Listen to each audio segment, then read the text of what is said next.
This past weekend was truly one of the craziest weekends we've seen in recent memory in college football. There were a number of upsets, and a lot changed in regards to the college football playoff. A few teams really hurt their chances of reaching the playoff, and a few teams ended their chances entirely. Today, I'm going to be talking about the 12 teams that are still alive in the playoff hunt and how they could reach the college football playoff. Before we get to today's video, make sure to smash that subscribe button and turn on those notifications if you're new to my channel. If you're watching this video, odds are that you love college football, and odds are you aren't subscribed to my channel. So make sure to subscribe to one of the best college football communities here on YouTube. I'm going to be posting videos every day during the rest of the season, so make sure to subscribe so you never miss a video. Also, make sure to drop a like on this video as well. It helps out with that YouTube algorithm and helps share the video with more college football fans. Plus, it only takes a second to do. We'll start with Georgia, and I think they have the easiest route of any team on today's list. They have 3 games remaining against Mississippi State, Kentucky, and Georgia Tech. They've also pretty much locked up their spot in the SEC title game. If Georgia wins out, or if they lose just one more game on their schedule, I think they're a lock to be one of the 4 teams in. Next, we have Ohio State, who is 9-0 and has Indiana, Maryland, and Michigan on their schedule. If the Buckeyes are able to win out, I think they're in regardless of what happens in the Big Ten title game. But if they were to lose to Michigan, then things get really interesting. I still think there's a possibility that Ohio State can sneak their way in if they lose to Michigan without playing in the Big Ten title game. But a lot is going to have to go their way, and there's going to have to be a lot of chaos in the rankings. But for the Buckeyes' sake, their best bet is just winning out and beating Michigan at the end of the season. With Michigan, the same exact thing can be said about Ohio State. If they just win their next 3 games against Nebraska, Illinois, and Ohio State, I think they're in regardless of what happens in the Big Ten title game. But if they were to lose to Ohio State, then obviously a lot is going to happen for them as well. So just like with Ohio State, win out and you're in. But if they lose in that final week of the season, I still think there's a small shot that they have to reach it. TCU climbed into the top 4 as they're 9-0 on the season and the best team in the Big 12. Looking at the remainder of their schedule, they have a tough road game this weekend at number 18 Texas, then next weekend at Baylor. Then they wrap up the season at home against Iowa State. For the Horned Frogs, I think their only chance of reaching the college football playoff is if they win out and win the Big 12 title game. I just think their road into getting into the playoff will be a lot more difficult than other teams if they have a loss. If they win out and are undefeated, then they're easily in. But if they lose, or potentially lose in the Big 12 title game, I think things are going to get really interesting depending on what happens with the teams around them. Tennessee is in an interesting position after losing this past weekend to Georgia. They're still ranked number 5, and they're right on the edge of being inside the top 4.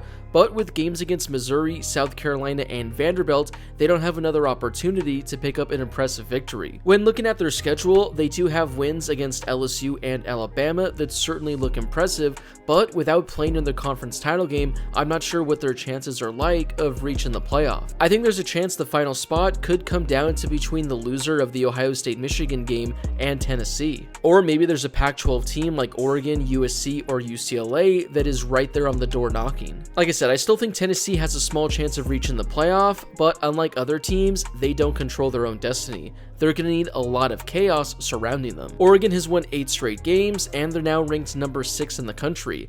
They have probably one of the more difficult schedules remaining as they face number 25 Washington this weekend and then number 13 Utah the following weekend. Then to close the season, they go on the road to Oregon State in what could be potentially a ranked matchup to close the year. Then they'll face either USC or UCLA in the Pac-12 title game. If the Ducks are able to win out and pick up 3 or 4 ranked victories to close the season, I think they're more than deserving of being one of the playoff teams. But they're going to have a little go in their favor, such as TCU losing and either Ohio State or Michigan getting blown out when they face each other at the end of the season. Because as we know for the Pac-12, things are just a little more difficult than it is for other conferences. I talked about this over the weekend, but I think LSU still has a chance even though they have 2 losses. They're ranked number 7 in the country, and there's still a lot of room for them to move up. Looking at the remainder of their schedule, they have 3 winnable games against Arkansas, UAB, and Texas A&M.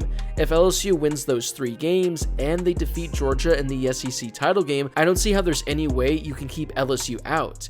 Now for the Tigers, it's fairly easy. If they lose any of their remaining games, they're out and they no longer have a chance. But like I said, if they're able to win out and they pick up a victory over Georgia, that gives them 3 victories over top 12 opponents in the final month of the season. Now, if this is a scenario that happens, then the playoff committee is going to have some tough decisions on their hands, because you'll have LSU and Georgia getting in, meaning you likely have to figure out what happens between the Big 12's winner, the Pac-12's winner, the remaining Ohio State-Michigan team, and of course Tennessee. USC is 8-1 on the season and they're ranked number 8 in the country. Looking at the remainder of their schedule, USC has a juicy opportunity to pick up some quality wins to add to the resume, because as of right now, they don't even have a single ranked win. This weekend against Colorado will be an easy win, but then they face number 12 UCLA and number 20 Notre Dame, and if they're able to make it to the Pac-12 title game, they'll likely face number 6 Oregon. They're just going to have to win out and go 4-0 to close the season,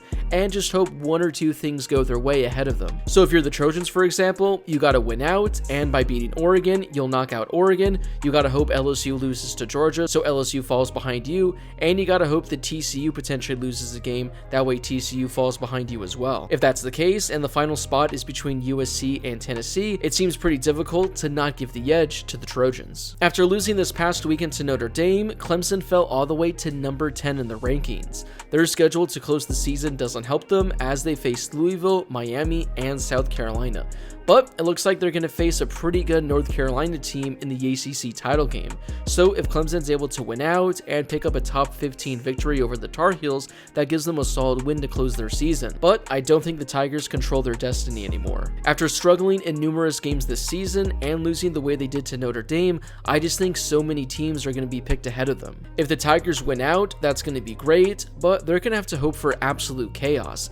I mean, I'm talking about LSU losing, I'm talking about TCU losing, I'm talking about Tennessee potentially losing another game, and then you're going to have either USC, UCLA, or Oregon potentially lose 2 games in front of you. That way you can leapfrog over one of those teams. Now, the Tigers certainly still have a shot, but I definitely think a lot has to go their way if they want to somehow make it back into the top 4. Ole Miss is still alive in the SEC title hunt, and they're quietly alive in the playoff as well. Like with Clemson, Ole Miss is going to have a lot go their way. Even if they're able to win their final 3 games of the season, they're going to tie with LSU in the SEC West, but because LSU beat them, they're going to have the tiebreaker. So not only is Ole Miss going to have to win their final 3 games of the season, they're going to have to hope that LSU loses one of their final 3 games as well. And even if that happens, Ole Miss is going to have to play in the SEC title game and take down Georgia. So if Ole Miss is able to knock off number 9 Alabama, Arkansas, Mississippi State, somehow get into the SEC title game and knock off number 1 Georgia, then I think you can make the case that Ole Miss is deserving of being one of the 4 teams in there. But based on that scenario, a lot has to go their way in order for that to happen. If it somehow does, then I think Ole Miss is going to sneak their way into the playoff as a 12-1 team. UCLA is our 3rd Pac-12 team that still has a shot of reaching the playoff. They've only lost 1 game this season, which came on the road to Oregon a few weeks ago. They play Arizona and Cal, but they host number 8 USC in a couple of weeks in what should be their biggest game of the season. If they're able to knock off the Trojans and then face Oregon in the Pac-12 title game and beat them, well, that gives UCLA quite the resume. They already have quality victories over Washington and Utah, so if you add wins against USC and Oregon, that gives the Bruins 4 potential top 20 victories. Now, the fact that they're ranked number 12 is going to be pretty tough, as they're going to have to move up 8 spots in the final few weeks, but as long as they keep winning and they get a little hope in front of them, I think the Bruins still have a strong chance to reach it if they finish the season going 12-1. The final team that I think has a chance of reaching the playoff is North Carolina, who is ranked number 15, meaning over the final month of the season, they're going to have to climb 11 spots. Well, looking at their schedule, they play Wake Forest and Georgia Tech, but they have a meeting against number 16 NC State. So if they're able to win out and pick up potentially a top 15 victory against the Wolfpack, that's certainly going to help their resume. Then they're going to face Clemson in the ACC title game, and if they knock off the Tigers, that'll be another top 10 victory. As of right now, North Carolina doesn't have a great resume at all, so picking up those wins against NC State and Clemson are going to be massive.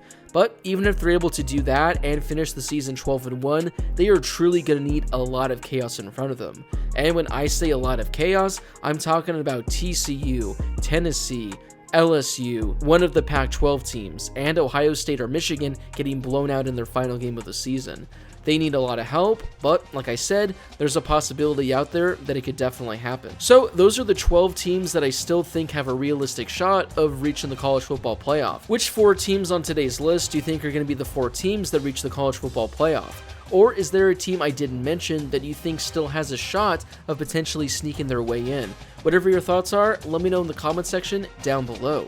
Before you leave, make sure to smash that subscribe button and turn on those notifications if you're new to my channel. If you love college football, this is definitely the place for you. Like I mentioned earlier, I'm posting videos every day during the season, so make sure to subscribe if you call yourself a college football fan. Also, don't forget to drop a like on this video as well. It helps out with that confusing YouTube algorithm and helps share the video with more college football fans. Plus, it only takes a second to do. As always, thank you guys so much for watching, and I'll see you all in my next video.